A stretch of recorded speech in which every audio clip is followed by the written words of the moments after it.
चिट्ठिया ही एक लिखी भेजे हैं दुल्हेरम, दिहने हैं भैया जी के हाथ जी। आपन घोड़वा भैया सकाय साजेब, हमरो साजो बरात जी।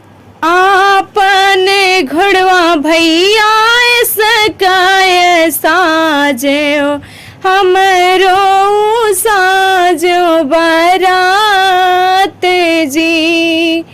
चिट्ठिया उलटी एक भेजे है भैया, दिहने हैं दुल्हेरम के हाथ जी। हमेरा ही घोड़ा दुल्हे अलहरे बाछड़ेवा, घाम में लागे से को भिलाए जी।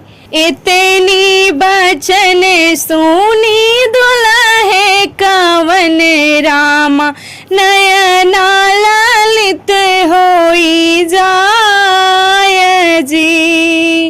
अब जाके कहा बाया जा से बाबा, भैया तो देहने जवाब जी।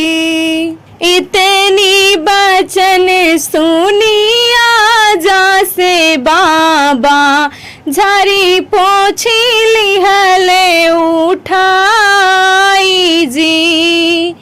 9 लाख हथिया 1.25 लाख घोड़वा, मड़े में मतम्बू तवाई हो।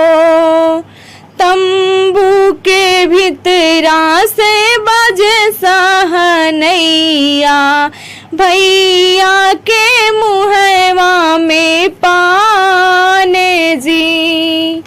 आपन घोड़वा भैया सकय साजेब, हमरा साजो बरात जी।